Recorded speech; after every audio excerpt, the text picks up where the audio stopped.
50 years of Vyjayanthi movies అంటే it's not a small talk అనమాట.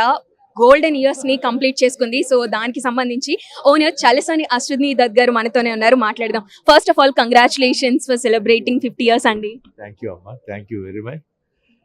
If you can, అంటే మీరేమన్నా ఈ 50 ఇయర్స్ కంప్లీట్ అయింది కాబట్టి ఈ ప్రాసెస్ గురించి ఏమన్నా చెప్పండి సార్. గుర్తుండిపోయి చాలా ఉంటాయి. 50 ఇయర్స్ అంటే అసలు చిన్న విషయం కాదు. ఇప్పుడు టైం కాదు. Okay. This is the lot the time. I will tell you sometime tomorrow or day after. You come to me, I will tell you. ఇప్పుడు వైజయంతి మూవీస్ మొత్తం అంతా స్వప్న సినిమాస్ గా మారిపోయింది సార్. మీకు ఎలా అనిపిస్తుంది? అంటే వాళ్ళు ఎలా ప్రొడక్షన్ మొత్తం మీ డాటర్స్ హ్యాండిల్ చేస్తున్నారు, వాళ్ళ పనితీరు గురించి? అమ్మా, స్వప్న సినిమా నేనే పెట్టాను. ప్రియాంక పిక్చర్స్ నేనే బాధ్యత వాళ్ళు స్రవంతి మూవీస్ అని పెట్టాను. నేనే సిరి మీడియా అని పెట్టాను. అవన్నీ నేను పెట్టినయే.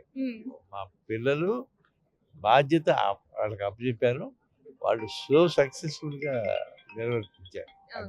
సో ఈ జనరేషన్ ప్రొడక్షన్ వాల్యూస్ అన్ని కూడా తర్వాత చాలా టైం చేంజెస్ తో చాలా జరిగిపోయాయి, చాలా చేంజ్ అయిపోయాయి.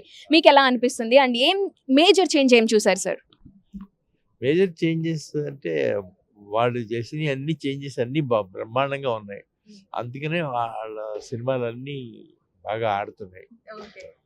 అంతేనమ్మా. Okay, sir, this is not the time, I know, but can you say something about Kalki, sir? ఎంత బడ్జెట్ అయింది ఏంటి అని చెప్పేసి? No, I will tell you tomorrow. Okay.